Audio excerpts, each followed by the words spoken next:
the national debt is 25.5 trillion and skyrocketing. The Fed's balance sheet is 7 trillion. So we're getting this massive increase in government spending, and no one's getting a tax hike. In fact, people are getting tax cuts. How are we going to pay for all this government? We're not getting it for free. So it's inflation. It's going to be a destruction in the purchasing power of the dollar. So all the problems I was worried about a decade ago are now much bigger than they were then. And so the inflationary consequence, the real crash, is going to be far bigger now than it would have been had it come sooner. More money printing than ever. It's actually working, or some of it's working its way into the hands of people who are spending it on rent or food or whatever they need.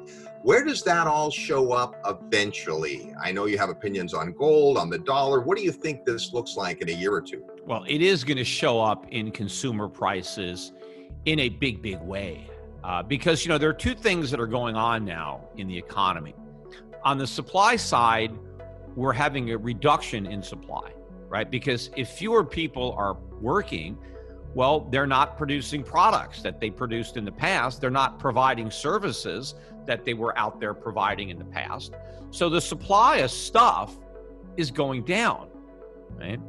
And certainly, a lot of the stuff that we were importing from countries like China, they're not making as much stuff anymore to export to us. They might consume it themselves. So we're not going to be able to import as much stuff. We're not going to make as much stuff.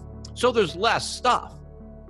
At the same time, there's more money, right? People have more money now, in many cases, than they had before when they were making stuff, right? Now they're getting checks for doing nothing. So you have more money and less stuff, right? Obviously, consumer prices are going to go way up. And, a way to look at that kind of in a microcosm is look what happened to airfares, right? In the weeks that immediately followed COVID-19, ticket prices collapsed. I mean, the airlines were selling tickets. I remember a guy was working for me was looking at tickets from San Juan to Boston. It was $3 to get a ticket. Now that's less than the Uber ride to get to the airport. I mean, it's like this crazy because nobody was buying tickets. So they were just giving them away because the planes were going to fly anyway and the seats were empty. Well, anyway, now I just looked, we were looking at buying tickets to go back to Connecticut, right? I've never seen them this high now because what's happened is the airlines canceled a bunch of flights. So now the supply of flights is down. And so that's what's going to happen in this recession. Yes, demand is going to go down. Everybody is focusing on that. People are going to be unemployed. People aren't making as much money. People have to start rebuilding their savings now that they had a wake-up call. Hey, I'm broke. I can't pay my rent, right? So people are going to cut back on their spending. And so demand will be down, but supply is going to go down even more. So prices are going to rise even as demand falls. We haven't experienced that before. Well, we did it in the 1970s, but we haven't experienced it recently. That's what's been able to mitigate every downturn.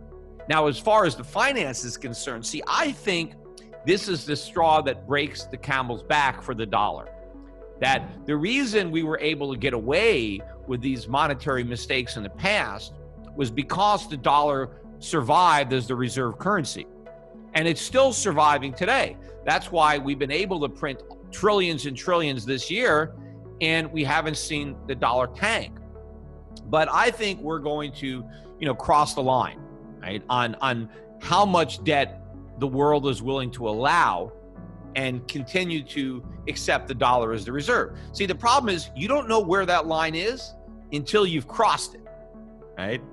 Because it surprises me that we haven't already crossed it. But I think we're going to do it in this cycle. And it may be early in this cycle. It may be before the end of this year. Who knows? But we are going to pass the point of no return, and then the dollar is going to collapse. Other people make the mistake. They say, well, the dollar is always going to be the reserve currency because there's no other currency that can take its place. And I would agree in that there's no other currency that deserves to be the reserve currency, but then neither does the dollar, right? So If there are no currencies, including the dollar, that should be the reserve currency, then why should the dollar continue in that role when we have a perfect alternative, gold, right? Gold was the reserve asset before the dollar. It wasn't the British pound. It was gold. The pound was the dominant currency, but gold was the reserve, right? We created this situation where the dollar became a reserve instead of gold only because the dollar was as good as gold. Because at the time that we got the world to accept this arrangement, if you had $35, you had an ounce of gold. You could get it whenever you wanted. We had all the gold. We were the world's richest creditor nation. We had these huge trade surpluses. I mean, everything that was manufactured in America. If you wanted to buy anything, you needed dollars. So we had all the gold, we had all the stuff. It made sense. And we told the world, hey, if you hold dollars, if you hold gold, you don't get any interest on your gold. But if you let us store your gold in Fort Knox, whatever, and we'll just give you dollars, you can buy US treasuries. And you're going to get what, 7%, 8%, whatever the yields were back then. And that was like a good deal because the world got to have their gold and interest too.